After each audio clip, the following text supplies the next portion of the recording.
एक गांव में सीता नाम की औरत अपने बेटा पप्पू के साथ रहा करती थी और सीता सोच रही थी, मैं अपना बेटा का शादी जब भी करूँगी शहरी लड़की ही से करूँगी, क्योंकि मैं तो अनपढ़ गवार हूँ।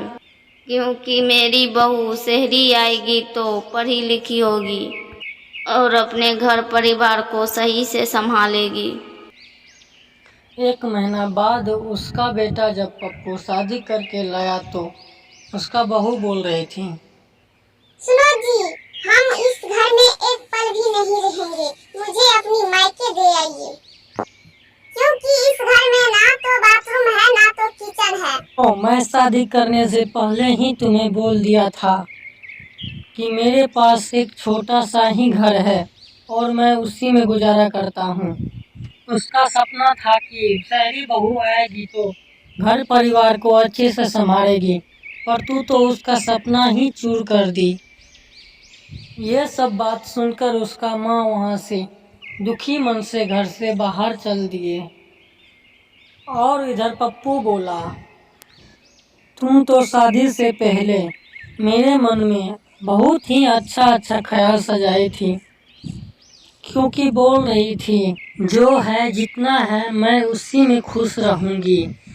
आपसे कभी भी कोई चीज़ का शिकायत नहीं करूंगी कि ये ला दो वो ला दो, ये नहीं है वो नहीं है। अरे पागल, मैं तो तेरे प्यार में पागल हो चुकी थी, इसलिए मुझे समझ में नहीं आ रहा था जो मैं क्या करूं क्या नहीं।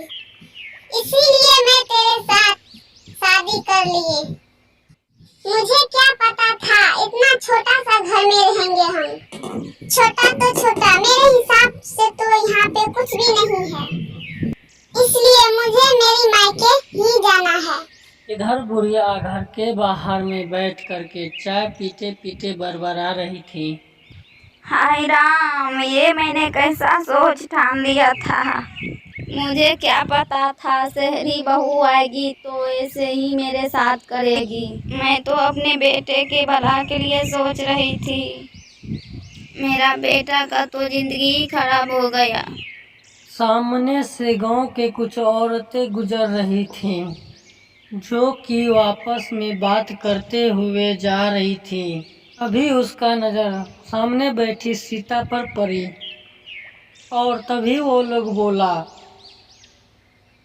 अरे बहन, वो तो वही सीता बहन दिख रही है जो शहरी बहू लाने की फैसला की थी।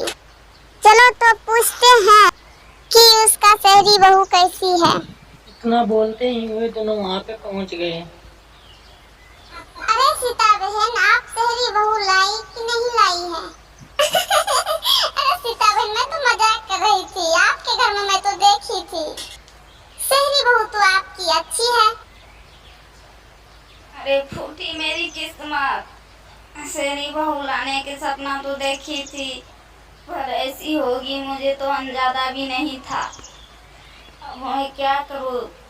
जब से आई है मुझे मेरे बेटे और घर को कचरा कचरा समझ रखी है। मैं तो इससे तंग आ चुकी हूँ। इतना बोलकर सीता वहाँ से चल दिए।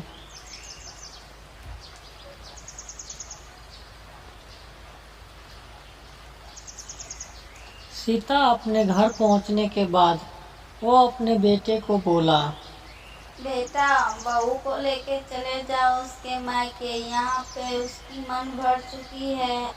कुछ दिन अपनी मायके रहेगी तो मन हल्का हो जाएगा।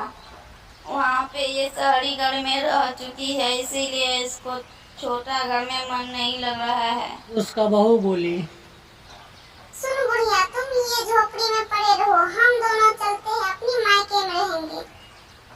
चलो जी, मेरे साथ मेरे मायके में रहेंगे। जाओ तुम यहाँ से, मैं नहीं जाने वाला तेरे साथ।